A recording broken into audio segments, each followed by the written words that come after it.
today in Abuja, all attention turned to the Federal High Court as tension quietly filled the room during the latest hearing in Nnamdi Kanu's long-running trial. The atmosphere was thick, the public gallery full, and both the prosecution and defense teams arrived prepared for what everyone expected to be another decisive day in a case that has drawn national and international interest for years. As the session began, the presiding judge made an announcement that immediately caught the attention of everyone present, a clear statement that the court would now move towards concluding the proceedings and deliver its judgment on the 20th of November. That announcement alone created a wave of reaction across the courtroom, and even outside the building, people were already sharing the update across social platforms within minutes. Now, before we go deeper into what really happened inside the court today, please remember to like this video and subscribe to the channel so you can stay informed each time we break down major national stories like this.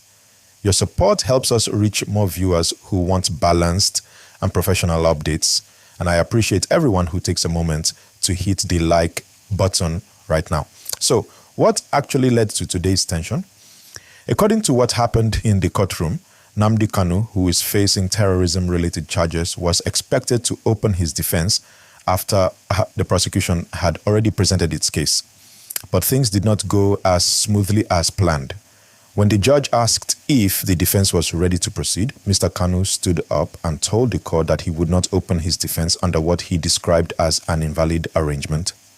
He argued that the charges against him lacked proper legal foundation, and for that reason, he would not continue until certain conditions were met. The courtroom went silent for a few seconds, and then the judge responded firmly, reminding him that the court had given enough time for the defense to prepare and that justice must not be delayed indefinitely. At that point, tension rose. People in the gallery leaned forward. Reporters started scribbling faster, and both legal teams exchanged quiet looks. The judge explained that if Mr. Kanu continued to refuse to open his defense, the court might have no option but to close that phase of the trial and proceed based on what was already before it. That statement was serious because it meant the case was approaching its final stage, whether or not the defense participated. Let me remind you again, if you're following this update, please like this video and subscribe. We are bringing you verified, fact-based coverage of what's happening in real time. Now, at one point during the sitting, the court had to stand down briefly. Mr. Kanu complained that he needed to file an affidavit, a formal written statement, and that he had not been given full access to do so while in custody. The judge listened and allowed a short recess so he could complete that process. It was a small procedural pause, but it showed that the court was still trying to balance fairness with the need to keep the case moving forward. When proceedings resumed, the atmosphere was more serious. The judge restated the timeline and confirmed the next date for judgment. In legal terms, fixing a judgment date means the trial has reached a stage where the court has heard enough and is ready to make its decision. This was not just a routine administrative step. It was the judge saying, "We are nearing the end." Outside the court, supporters had gathered again, just like in previous hearings. Some carried placards demanding freedom for their leader, while others simply waited to hear the outcome. Security was tight. Law enforcement maintained calm and ensured that the crowd remained orderly. Journalists who spoke to people outside reported mixed feelings, some hopeful, some angry, but everyone aware that November 20th could become one of the most significant days in this long-drawn legal battle. For anyone who may not know the background, Nnamdi Kanu is the leader of the indigenous people of Biafra, also known as IPOB. The group has been seeking independence for parts of Nigeria's southeast region, and that struggle has created years of political tension and sometimes violent confrontations.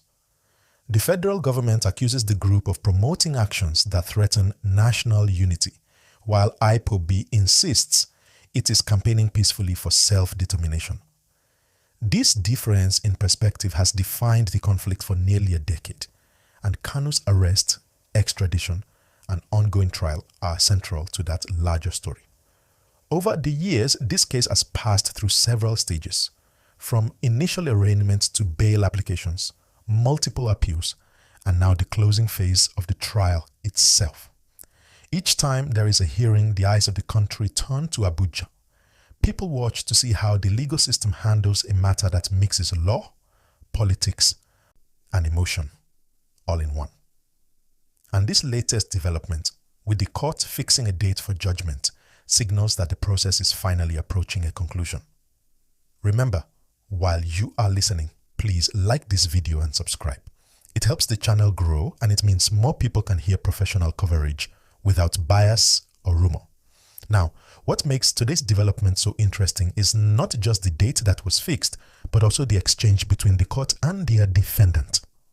When the judge reminded Kanu that he could lose the right to call witnesses if he refused to proceed, it became clear that the court was not going to tolerate further delays. From the legal point of view, that is consistent with due process. The Constitution allows every defendant a fair opportunity to defend themselves, but it also expects them to use that opportunity responsibly.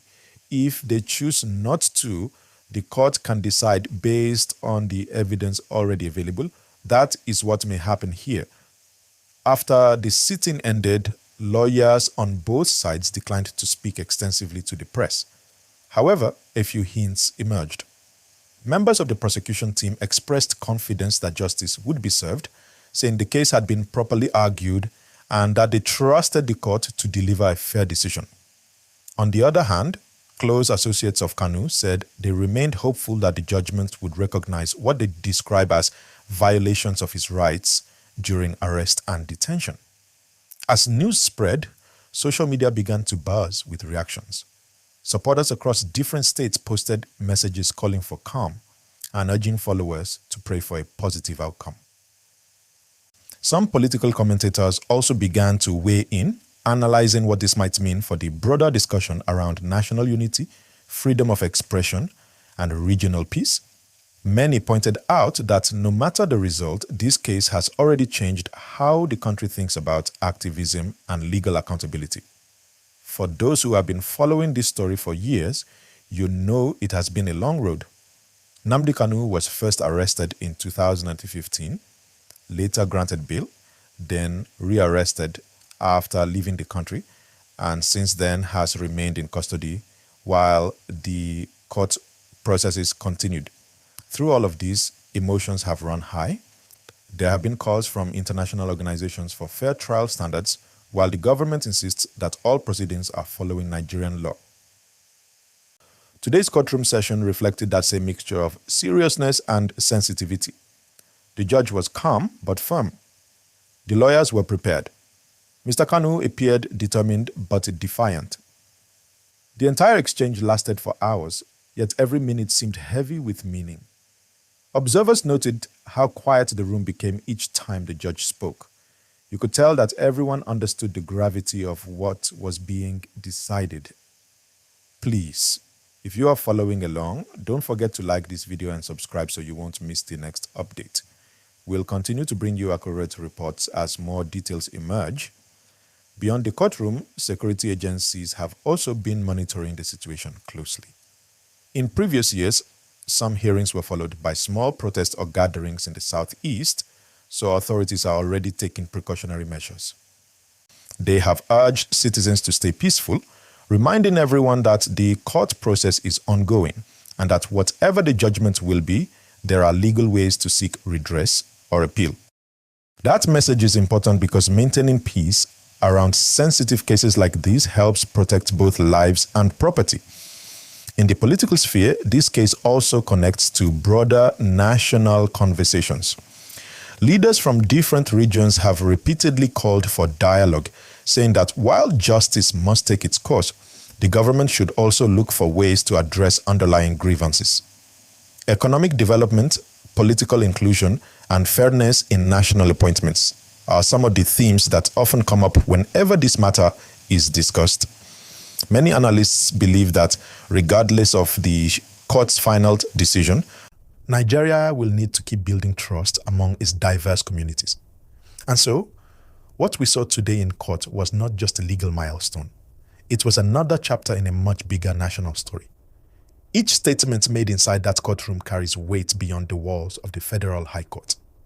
It reaches every part of the country, from Enugu to Lagos, from Port Harcourt to Abuja.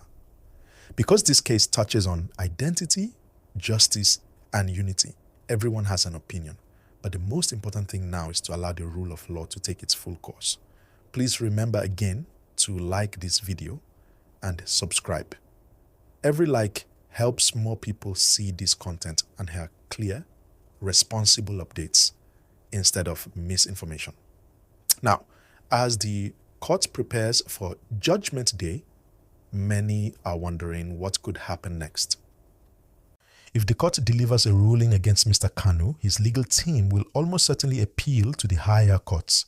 If the judgment favors him, that will also have major political and social effects, especially in the Southeast, where his supporters have long been calling for his release. In either case, the decision will mark a turning point. Over the next few weeks leading up to the judgment, we expect more motions, legal discussions, and public commentary. Lawyers might file final written addresses summarizing their positions. Human rights groups could release statements urging fairness and transparency. The international community may also take a renewed interest given the significance of this case for human rights law in Nigeria. In the meantime, Mr. Kanu remains in detention. His supporters continue to campaign for better access to him and his legal documents. There have been reports that his health has been a concern, though officials say he is being given medical care. The court, for its part, insists that the matter must continue within legal boundaries until a final ruling is reached. Once again, please take a moment to like this video and subscribe so that you will be the first to receive verified updates as they come in.